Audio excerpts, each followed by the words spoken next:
Hello, everyone. I am Britt Morin, and welcome to night 2 of Create Good, live from the Build Studios here in New York. We had an amazing night last night with Create Good Future, including some great conversations with our Future Women of America girls and a performance by American Idol winner Maddie Poppy. You can go watch last night's show on brit.co/creategood in case you missed it. Tonight is Art Night, meaning we'll be celebrating some of the coolest people and movements shaping the world of creativity, art, and design. We hope you'll be as inspired as we are by these amazingly artistic ladies we have lined up for you this evening. And just a reminder, if you're watching the live stream at home or here in the studio with us, just use the hashtag #CreateGood in all of your social posts and tell us what you're loving about the show or ask questions to some of our guests. First up, I am happy to introduce my founding partner and Chief Creative Officer of Brit & Co., Anjelika Temple, and the Art Ho Collective. Thanks, Britt. Our first guests are a force to be reckoned with in the art world, and they're just getting started. Please welcome from the Art Ho Collective, Gabby Richardson, Hi. Anaja Hamilton, Hi. and Jada McGarrell. Hey. So before we get started, I'd love for you guys to just start with some brief intros about yourself and your creative work. We can start with you. Hi, my name's Gabby. I'm 23. I am a painter and a performance artist, and I'm one of the curators for Art Ho Collective.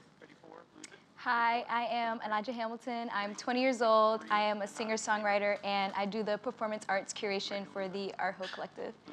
Hi, I'm Jada McGarrell. I'm 20 years old. I am a photographer and a multimedia artist and a student at NYU and a curator for the Art Ho Collective. Just like a few titles. So tell us how Art Ho Collective started. Where did it come from? And of course, we need to know what the name means to you. Oh, definitely. So Art Ho Collective, it really started from a bunch of young, queer, brown femmes on Tumblr, RIP, and we were all creating artwork. We were all seeing artwork from amazing POC creatives, people of color creatives, and we realized when we went to traditional institutional art venues, art spaces, we really couldn't see any art that had young people in it or people of color in it as the artist and not as the subject. So we created Art Ho Collective, which is an online, accessible art space that where the people who've been historically underrepresented can finally have a time to shine. And we put the ho in because we are all pretty much like queer femmes.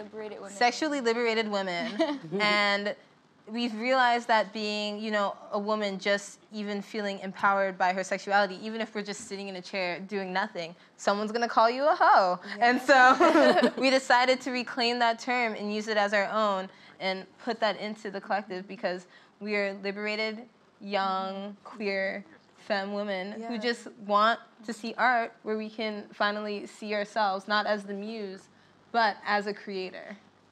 That's amazing. Thank you. So just going back into the collective itself, Jada, I'd love to hear from you. What makes the collective so powerful and like gathering of people around a cause and interest to kind of further the art world? I think really the power in the collective comes out of just being able to say that we have a community and being able to give ourselves representation because, like Gabby said, for so long we've moved into art spaces and even being in school, it is a predominantly white space, and to not have a community and to feel alone and othered while you're trying to pursue something where a lot of people of color's families don't really necessarily agree with them or support them, it feels very lonely and it feels very confusing. So I think really a lot of the power has come from us just creating community, and even when we're not in a physical space, there are people who have this energetic sense of that we're there for them, and that they can meet people through us, and they can see where they might go with their art or what they might have the potential to make, or even just realize that all of us have come from backgrounds where we used whatever accessibility we had to create whatever we have now, and that whatever accessibility they have, they can do the same. So how have your families reacted to Art Ho Collective? I like it, but I don't really understand the hoe part. Like, Fair. Especially like grandparents. Grandparents. They like that we're getting out the house. Because like when you're an artist, you like, I mean, especially when you work from home, like they're like, you should go outside more. You're like, I want to make something in my room. So they're like supportive. I don't know. It's cool. Yeah. It's nice. I think they don't really also understand the social media aspect of it. Yeah. They're like, why are you on your phone so much? So I'm like, Mom, I'm creating a movement.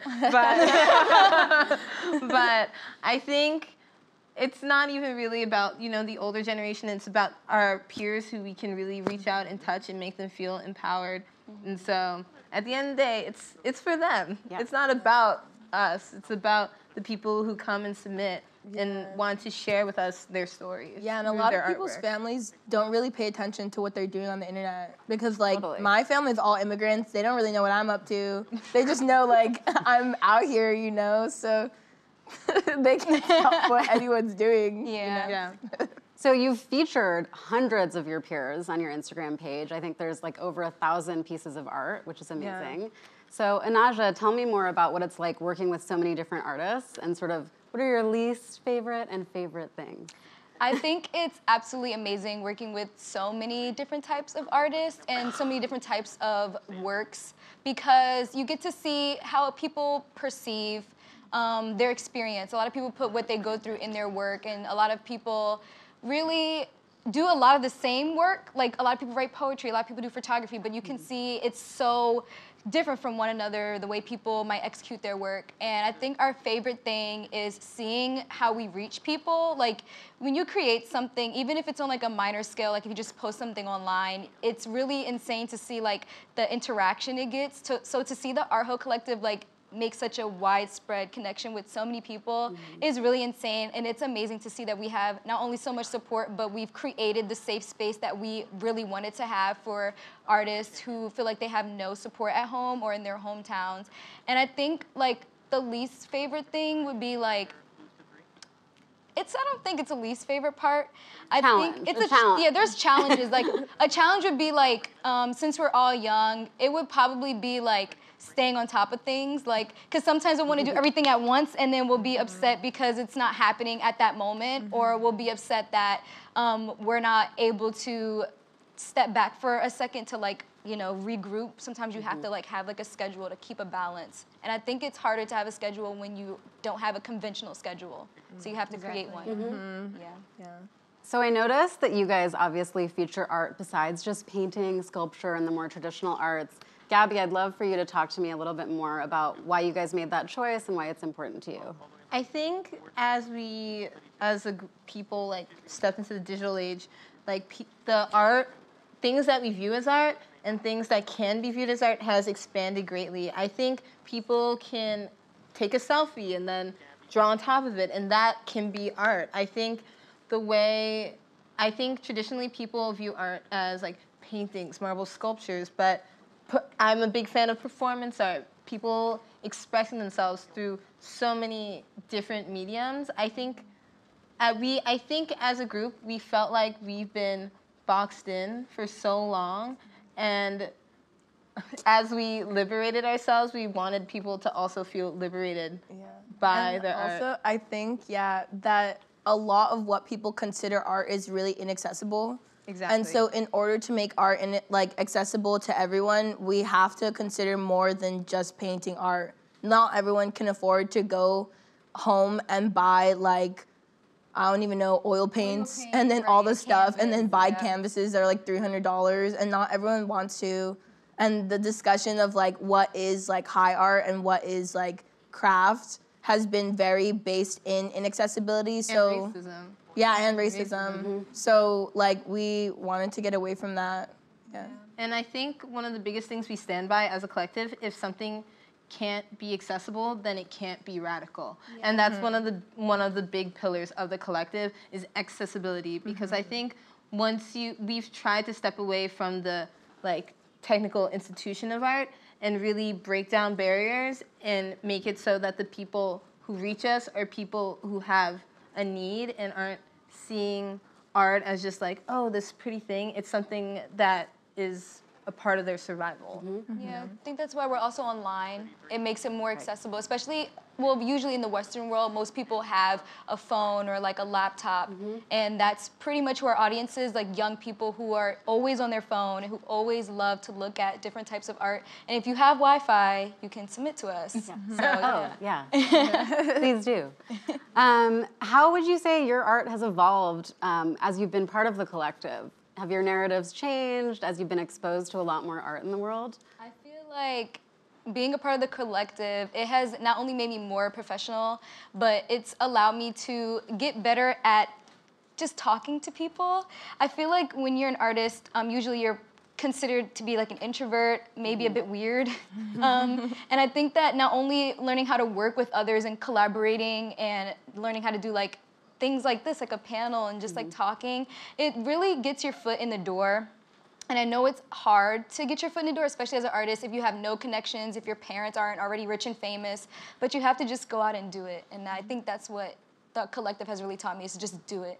I think the collective definitely has taught me to be more empathetic, and I think then having the emotional knowledge, like gaining that emotional knowledge, I think has overall made me a better person. Just hearing so many people's narratives and their stories, and like seeing how they put that and translate that into an artwork, and seeing that piece and really feeling that emotion has definitely broadened my views on the world, because I really exist in like a certain bubble. Like I live in New York City, and that means I exist in like a liberal bubble. I don't really experience like a harsh type of racism like every single day. Like obviously I do, but not like when I see an artwork from someone from the South, I realize that I really have to think outside of my own little box, and it just makes me like, I think it generally just makes me a better person in being able to put myself in someone else's shoes. Yeah, I was gonna say something like the same thing. I've literally, like, in my personal art, I've just noticed how much I've thought about this collective sense of well-being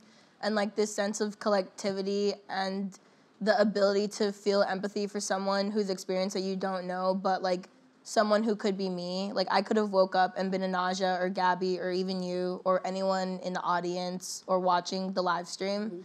And so to me, it's really made me think about like my own privileges and, like you said, a liberal bubble that I've lived in, being from California and being from like a privileged area and like going to a primarily white school even now. So I've just thought about like all these things and how I can help people who like don't think that we're the same and like look at me in a different way than I might see myself because of my certain privileges, and how I can like empathize with them and grow and truly connect with them and like connect with people outside of myself through my art. So I want to keep talking to you guys forever, but I really want to know what's up next. I mean, you're in your early 20s, you're at the beginning of this movement, so what should we be on the lookout for? So our whole collective, we're trying to bring the URL into the IRL and kind of create. I love that phrase. I've used it. It's good. So funny. It's cheesy, but it's good. It's hilarious. We're trying to do more physical art shows. We've done a couple in LA and a couple in New York. We've done collaborations with like Afropunk. We're just trying to create a more physical safe space and maybe eventually open up our own art gallery. That's kind of like our reach goal. But I just want to, we want to create a space where people can come and become more politically literate, more emotionally literate, just be able to create a space where we can facilitate other people creating their work. I want to be, Art Ho Collective at the end of the day is a conduit and not about us as curators. It's a conduit for people to showcase their art, be able to feel free, be able to feel validated. It's not about us as curators, it's about the users. And the beautiful thing about it is that because it's people submitting, seeing that work, feeling empowered and being able to submit their work, it's just like this endless cycle of people being validated, people creating, and people sharing. And that's kind of what I want to continue to do, but in a more physical space. Yeah. It's incredible. Well, thank you guys so much for joining us. Thank you. This has been amazing, and honestly, I want to be you when I grow up. It might be too late, but I'm going to work on it. So coming up next, Britt will be sitting down with the amazing poet and writer Yrsa Daley Ward, so stick around.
Yrsa Daley Ward came to fame as a poet who found her fandom on Instagram. The New York Times has dubbed her the Bard of Instagram. But her real breakthrough was by self-publishing her first book, a poetry collection called Bone. And in her second book, a memoir titled The Terrible, she bears her soul through her life story, showing us the path to being the writer she is today. We'd love to start off with Yrsa reading a poem from that first book, Bone. It's called When It Is, But It Ain't. Some of us love badly. Sometimes the love is the kind of love that implodes, folds in on itself, eats its insides, turns wine to poison, behaves poorly in restaurants, drinks, kisses other people, comes back to your bed at 4 a.m. smelling like everything outside, asks about your ex, is jealous of your ex, thinks everyone a rival. Some of us love others badly, love ourselves worse. Some of us love horrid, love beastly, love sick, love anti-light.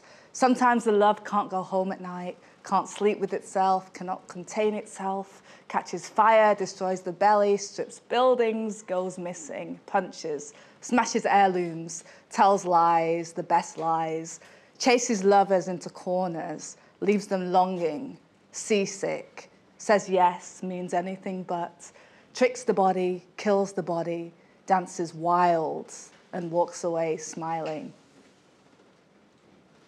Amazing. Yeah. Okay. Thank And you. we're done tonight, everybody. Thank you so much for coming. That was incredible. Thank you. You memorized that too? That's awesome. Okay, I know a lot of people know who you are, but some do not. And I was wondering if you could start just by giving us a glimpse at your life story in a couple minutes. I know there's a lot going to unpack there, but I do think it sets a lot of context for the woman you are today. Okay, oh God, how do I do this?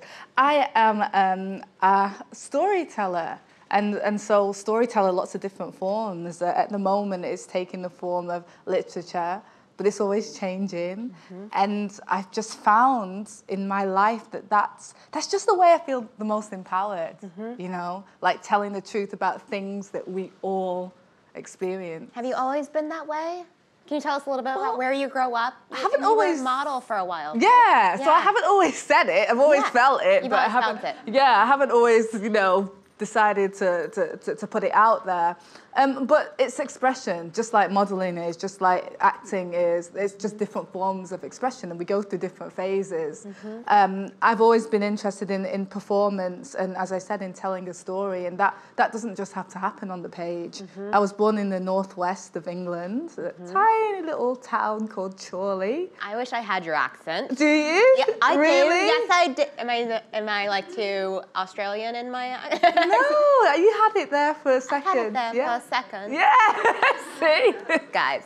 Well, people where I'm from don't necessarily love this accent, so I love being in the States. Really? Because, yeah. Is it like the equivalent of a Southern accent in the United States? 'Cause I I'm from think- Texas, so when I talk about Texas, I talk like this.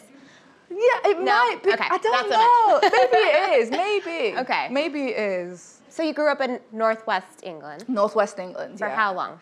I moved to London as soon as I was old enough to be out in the, you know, I wanted to be where it was diverse. 18, 16? When did you move to I London? moved to London. I would have been around 18 when I Okay. moved to London. And what yeah. was your childhood like in Northwest England? Ooh, it was rainy. It was dark. It was miserable. It wasn't all miserable. It was an interesting one. I was raised by my grandparents, who are strict Seventh-day Adventists. So, you know, that was interesting. It's a very strict religious sect, and yeah, and because of that, because of living in that way, there was a lot of isolation. There weren't too many people who looked like me. Yeah. There weren't too many people who went to church every Saturday like we did. So you become quite isolated, but you also become very imaginative because there's nobody else, and you want something else. You want to be normal. You want to be like other people. Yeah. So you invent worlds in which you can be exactly what you desire. And how did you do that? So you're 29, 30? Maybe. Something like that? Maybe. I might have done some research. But so you grew up similar era as me, where the internet came around in our preteen, teenage Right, years, right. were you connecting with people through the internet? You were living your life in isolation, but were you finding an audience online? Were you expressing yourself through technology? I had a blog, but it was terrible. You know, it wasn't. I don't think I was writing anything that anybody would necessarily want to read. Is it still online? Could we go find it? Do you know what? There might be archives still. Interesting. Yeah. People backstage go find Embarrassing archives, yeah. Embarrassing archives. We love embarrassing archives. Okay. I might have just said, oh, it's nobody. Was it poetry? Nobody What were you writing? But it was like nobody understands me poetry. It Okay, wasn't, like every teenager. Yeah, like everybody. Yeah, I did that Yes. on MySpace. Exactly. I had a MySpace too. Oh, see? Yeah. Okay. So what were your teenage years like then, as you were sort of finding yourself, learning to express yourself? When did you start modeling and getting into that part of your career? It was strange because I've always been into writing. Even if I wasn't expressing it, I knew that was what I wanted to do. Because I grew up the way I grew up, books were just a huge source of inspiration, escape, everything like that. But when I became a teenager, I wanted to be cool and I wanted to be pretty. Yeah. And so the moment, because I'm tall, the moment somebody said I should model, I was like, yes, you know, that people will think I'm amazing. And then went and did that instead, which, you know, just wasn't the way. Wasn't the way for me. But that was wonderful in its own right. Yeah. As I said, it's expressive. It's art as well. Right. And so from modeling, how did you find poetry? Well, you're always the sum of everything that you've experienced. So it's really important for me to kind of impress that when you were modeling, when you were a model, you're the same person as you, the writer. You know, you might just be doing different things. One thing informs the other. The more you do, the richer you are. You know, there's so much that modeling gave me that I have a voice. I put voice to, and maybe it comes up in a poem somehow. Yeah. I don't necessarily know all the time because it isn't my job. It's just my job to. Were you taught poetry, or is it something you just picked up and started writing? You just have to know you can do it. Yeah. You just have to feel it and understand it, and the things that you were moved by, the things that really do something inside. You write it down. Well, yeah. You think about and it can be anything. Does it spew out of you, or do you write a poem for a month? No, I don't. Oh my God! I don't know. I have writer's block sometimes. I mean, I can't. I'm so, I get really impatient. Really? Yeah. So it spews out of you. Yeah, I get so bored. I could never. Every day? Are you writing something? I wish. You know. I mean, sometimes I think I'm writing. I'm just in bed doing nothing. So you're called the Bard of Instagram. How do you feel about? First of all, how do you feel about that? I mean, what can I say? The Bard of Instagram. I mean, it's interesting. I don't have a moniker for Instagram, so I think that's cool. I mean, if they want to call me the Bard of Instagram, then the Bard of Instagram I'll be. And how did that start? When did you get on Instagram, and was it to express yourself through poetry, or did that happen over time? Well, I was already writing poetry, and I just thought, you know, Instagram's a way of connecting to the world, and it's global. Mm-hmm. So I just started putting little excerpts of the poetry into the little squares, and that's how it happened. And then some people, I think, I write for Instagram, and then there's all that. But whatever, as long as people get to it, and people like it, then. Are there people that have been truly impacted by your stories, your books, and your poems? I hope so. Do they write to you? Do they tell you? I do. I get lovely messages. I really do. Yeah. Are there any notable stories that you? You know, it's really important. This probably sounds really weird, but I think it's really important not to get too locked into what people think of you, good or bad. Mm-hmm. You know, sometimes it can get, even if it's praise. I try not to absorb it too much because it will get in the way, and then you'll start, oh, write this for, because I saw that they liked this last week, and I can't afford to do that because then it's going to be compromised. So it has to be completely authentic all the time. So I read them and I appreciate them, but I don't hold them. You don't take them in your head. No, good or bad. No, you can't. Sounds like the right strategy. How would you inspire, give encouragement to creative types who want to get started and might want to use Instagram as a creative outlet? I would say do it. It's brilliant. It's good because you talk to people you may never have had access to or contact with. ever. Like, it's just such a wonderful way to bring people together of all ages, or all, you know, genders and gender expressions, you know, all of that, all races, people from the other side of the world. It's wonderful. And I would say just do start. it. Just do start. it. You know, you can delete an Instagram post. Have you done that? All the time. All the time. What is like, I'm like, oh, I hate that poem. I'm going to erase it. Really? Often, It's like yeah. it's an artist that just hates like their old work and they want to move on. I mean, I never hate it, but there's just some, you know, sometimes you I'm not anymore. feeling the poem anymore. I've said it a million times, so I'm like, delete. I love your honesty about that. I get bored of things. Yeah, tell us about your new book, Terrible. It came out in June, I think. It did. So, second book for you. Second book. What is this one about? The Terrible. It's a book about my life. No, it is. It's, it's a memoir. I didn't expect to write the memoir, but it came. That's how it came out. It came out of you one day. Yeah, not over a month. Not over a month, but over a few months. Okay. And it's written in prose and like poetic form. And I just started talking about things that I've never really spoken about before, and I didn't have much control of that. It just started happening. So You've just started speaking about a bunch of things that I think would resonate with a lot of women. So Yeah. you've talked about eating disorders, Me Too moments of harassment and sexual assault, depression, mental health. Like, how have you been able to share that trauma in such a public way? I think the truth is because I know that it's so, unfortunately, they're so common. There's no one experience that I could say I've had that nobody else has had. So then I know that it's kind of like, in a way, to give voice to these things, it's kind of like a service that if I've been called to do it in some way, I've got to do it. God knows, I'm not doing anything else. So I need to do it, and that's how it's coming out for me at the moment. Do you feel like expressing yourself and telling these stories has almost cured you or given you air to walk in the depth of that darkness? Well, I think you cure yourself, and then you do what you can, whatever that is in life, to put words to it, or to act as a bridge so people feel less isolated. Should women who have gone through some of these types of things, eating disorders, mental health issues, Me Too moments, like, do you think they should express themselves in some way? Is it therapeutic in that way, or is it just for you? Is it that's your therapy, maybe not theirs? There's no should. Like everybody has different ways of dealing with whatever.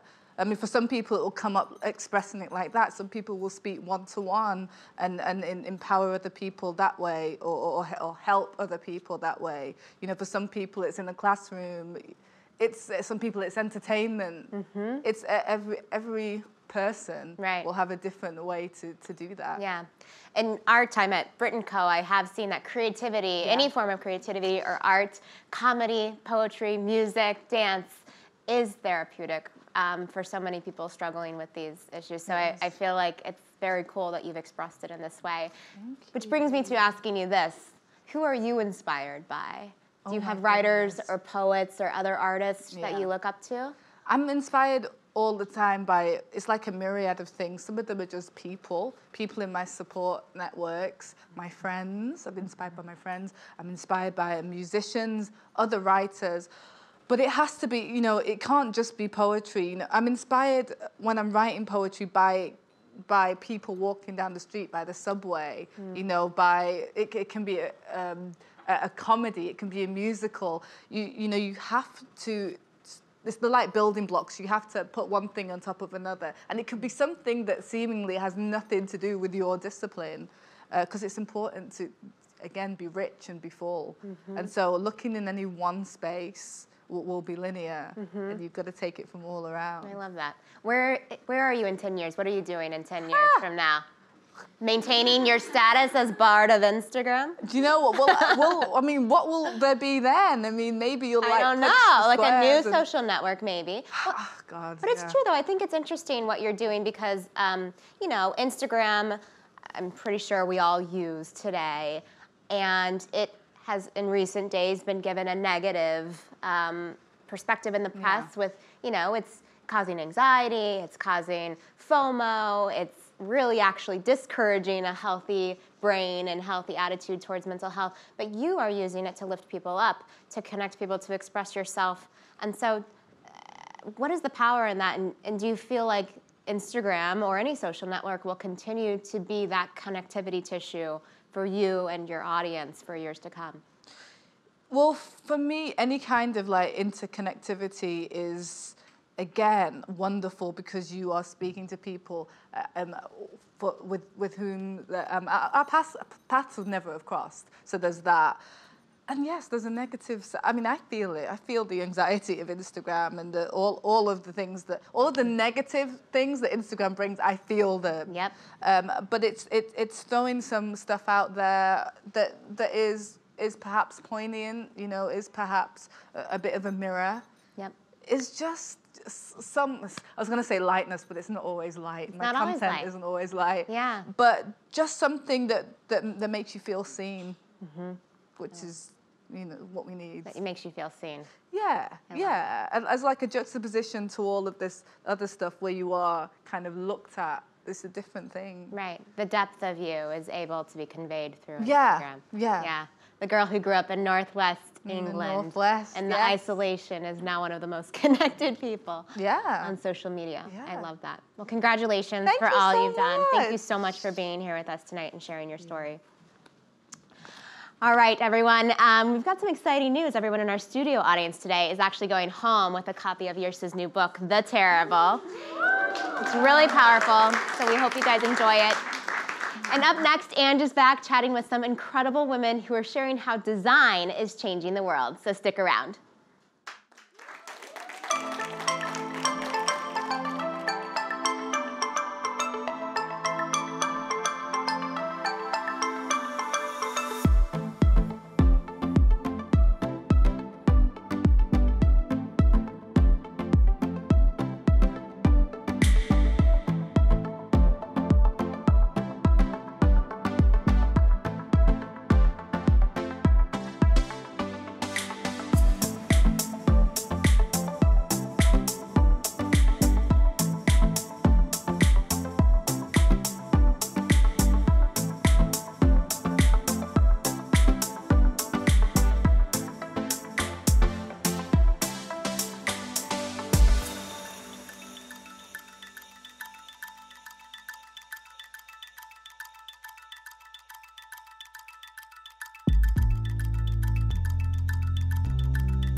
I think we can all agree that the creative vibes in this room tonight are already off the charts. And now we're gonna switch over to design. I'm beyond honored to have three of my creative crushes joining me to chat about all things design. Grace Bonney, Emily KATZ, and Malene Barnett. Welcome, ladies. So starting with Grace, you're the founder of the well-known and loved Design Sponge. Tell me the origin story. It has a very boring origin story, which involves being straight out of college, and just not knowing what I wanted to do, but knowing I wanted to talk about the things in my neighborhood that I loved. And I had just moved to Brooklyn. I was writing about cool art shows, carrying a camera around. It was the dawn of blogging, and I think it was a case of right case, right time, right stuff, and people were connecting to it. And it became this project that I never knew could be a job, and I've loved it ever since. It's amazing. And then Emily, you're the maker behind the brand, website, and book, Modern Macrame, recently out. What drew you to such an old school craft? Like, how did you decide to turn a business out of your love of knots? Well, it was an accident, but it was a really unexpected kind of weaving together with my connection with my mom, actually. She and I were estranged for over 20 years, and I went to go visit her in Connecticut, and she taught me how to macrame in her kitchen, and the rest was kind of history. It was about 5 years ago, and it was, again, kind of being at the right place at the right time, and I got roped into it. I mean, you used weaving and rope in really clever ways. I did that on purpose. It's really good. It's not an accident. And then Malene, sorry, you're the founder of Malene B Atelier and best known for your bespoke carpets. And for those of you that don't know, the carpet industry is very male dominated. So tell me about the challenges there being a female designer. Well, there's many challenges, but not just I'm a female, but a black female. And probably one of the only ones who's actually in the industry. But what I did was I formed alliances with everyone. I reached out to know who the owners are for most of the companies. And plus, I had come from the carpet manufacturing world, so I kind of knew the ins and outs before I started my business. And I realized, you know what, I have the attitude there's room for everyone. So if we don't connect, it's fine. But if we do, hey, we can make this industry even better together. So on that note of sort of tight-knit communities, one of the best things about being a creative, especially when we have social media for connecting, is that we have these tight-knit communities. So I would love for each of you to tell me how that's helped and affected your business. Emily. I think my business has been almost entirely about community and making these connections, and that's how we get projects off the ground. I wrote a book that Malene was in a few years ago called In the Company of Women, and that project succeeded because of the network of women who were excited to see their stories and their friends' stories out in the world. And I think these days you don't get anywhere without the support of people, and especially other women behind you. Yeah, that's really true. Well, there's so many stories, so many connections, so many people that I've met throughout the years through social media and through community that have brought something interesting into my world, and I've been able to bring interesting things into their world too. But one story in particular, this girl who I didn't know, she sent me a message, she sent me an email, and she said, I follow you on Instagram, I really love what you're doing. I run a company called Thread Caravan, and she takes people to Mexico and Guatemala and teaches. She's essentially a curator where she brings people on these beautiful retreats and introduces them to local artisans down there. So she invited me to come on one of these retreats, and we had this amazing time. And then when my book came out in May, I was like, hey, Caitlin, do you want to come on my tour? And so we kind of swapped. I got to go experience what she does, and she came along for the ride for 3 months all across the United States and supported me, and we got to learn from each other. And like, just because she followed me on Instagram.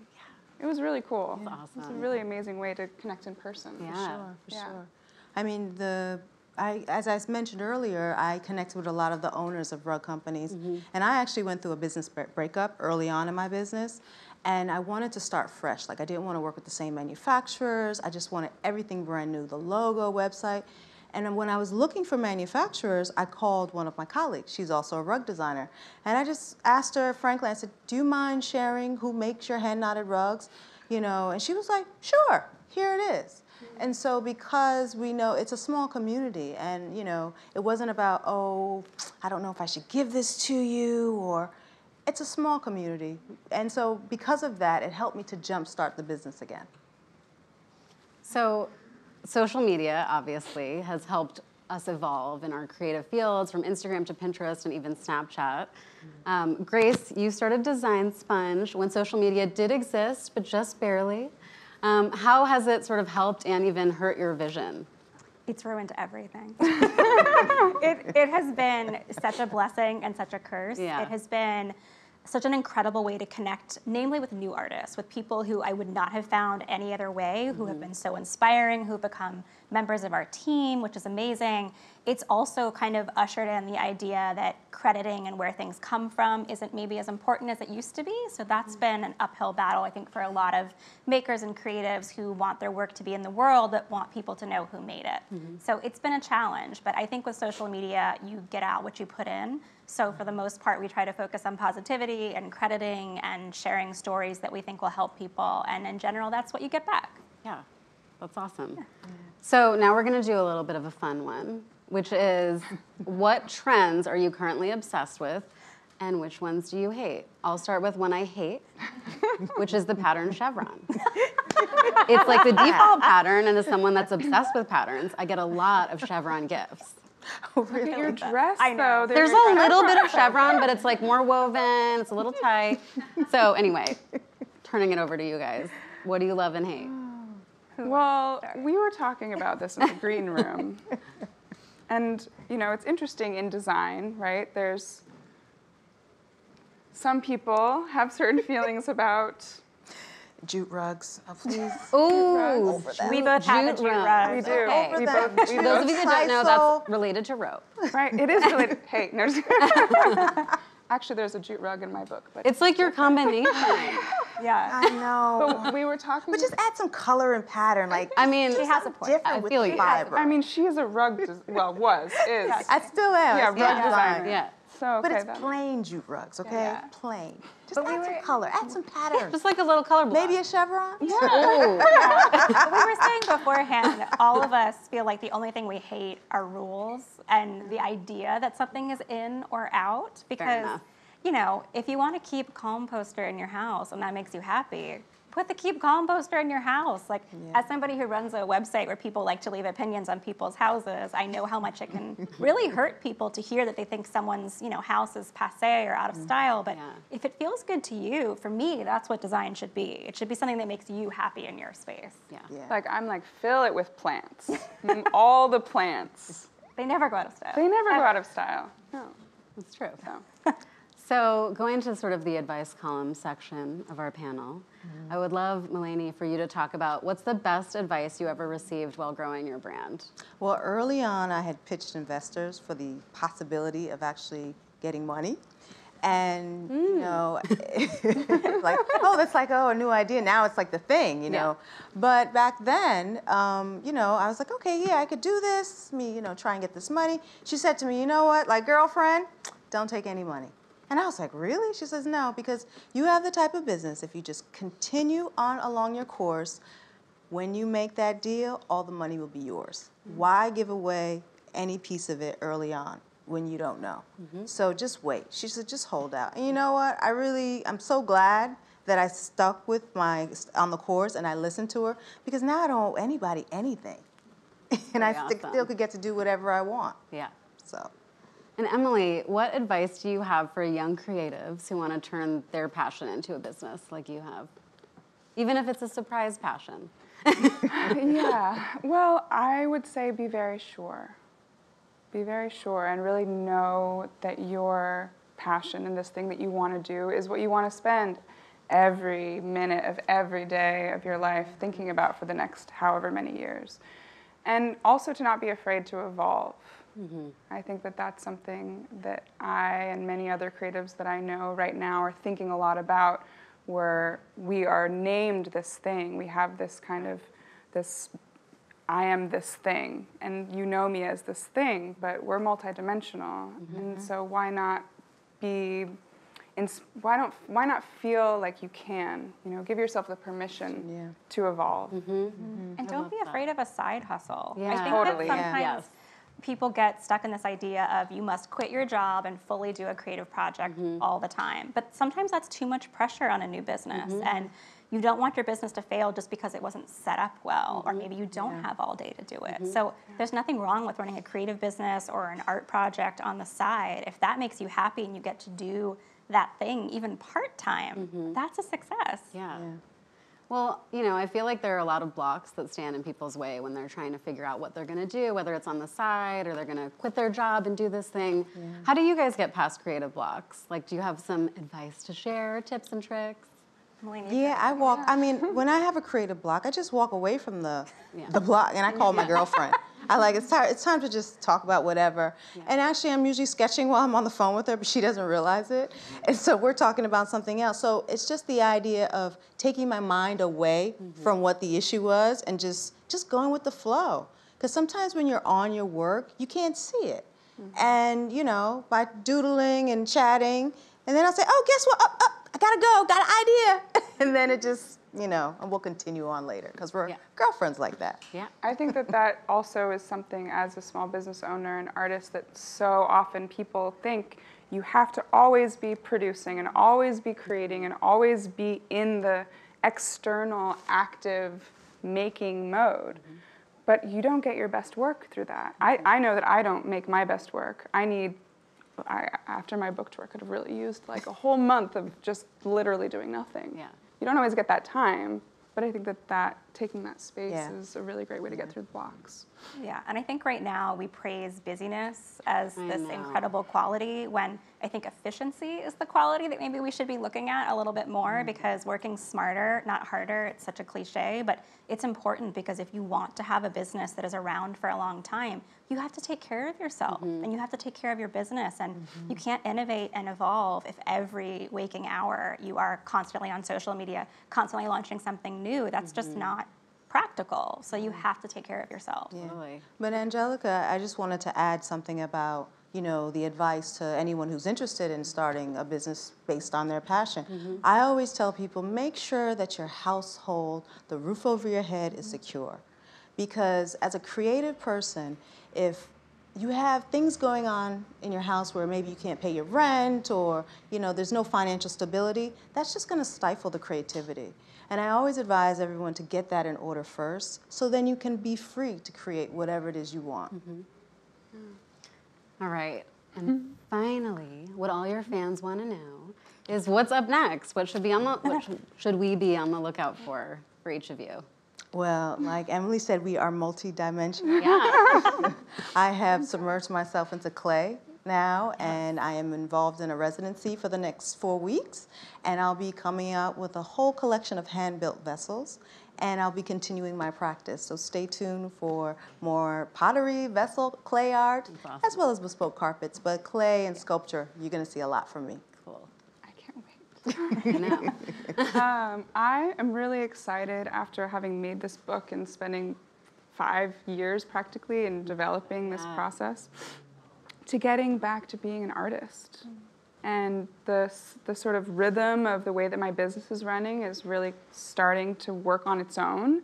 And I'm collaborating with some artists who work in other kind of mediums to do some large-scale commissioned works. And I'm really, really excited about getting my hands dirty again and expanding my creativity. You should collaborate. Yeah, right. Exactly. That can happen. That is fun. Yes. Stay And you tuned. can feature it. Exactly. We'll make chevron rugs. Oh, yeah. Oh my God. Angelica. Come on. Out of jute? Jute chevron rugs. Trolling me. Okay. No. And I'm so excited because I get to have my Oprah moment now. Yes! If you have a bag and you are with us, you have a copy of my new project, which is a magazine called Good Company.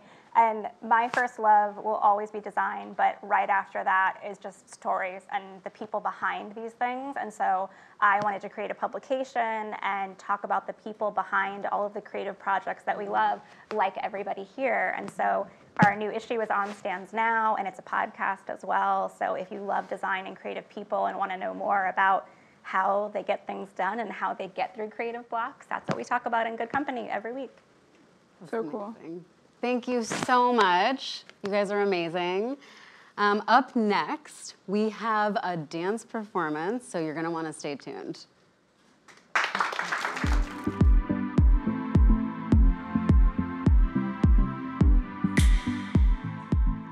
Thank you everyone for watching.